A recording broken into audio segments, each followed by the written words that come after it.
La consellera de Salut de la Generalitat de Catalunya, Marina Geli, va visitar el passat 19 de juny la zona on es construirà el futur centre d'atenció primària de Piera. Aquesta instal·lació tindrà una capacitat per a 20.000 a 30.000 persones i ha d'esdevenir punt de referència a la zona sud de la nostra comarca. La consellera va visitar els terrenys acompanyada per les autoritats locals. Els terrenys estan cedits per l'Ajuntament de Piera i estan situats en un solar entre la carretera d'Igualada i el carrer Riera Guinovarda. El nou centre oferirà serveis bàsics de medicina, pediatria i atenció continuada, entre d'altres, i també disposarà d'una àrea polivalent. La inversió de la Generalitat ascendeix als 3,5 milions d'euros i es preveu que el CAP estigui acabat a finals de la primavera o a principis de l'estiu del 2011.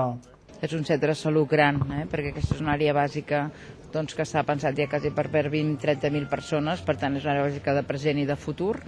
El valor per això el cost final és de 3,5 milions d'euros i ha d'estar acabat al juny, a l'estiu, a principis d'estiu, finals de la primavera del 2011. Durant la visita, la consellera Geli va demanar tranquil·litat davant la pandèmia global de grip A. Marina Geli va voler tranquil·litzar la població recordant que els temps juguen a favor i que la situació està controlada.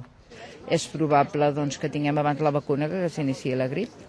Si això fos així, haguéssim canviat les històries de les pandèmies en el món del nord, perquè ha coincidit també amb la climatologia que tenim i, per tant, nosaltres estem totalment amatents amb les recomanacions i anirem informant.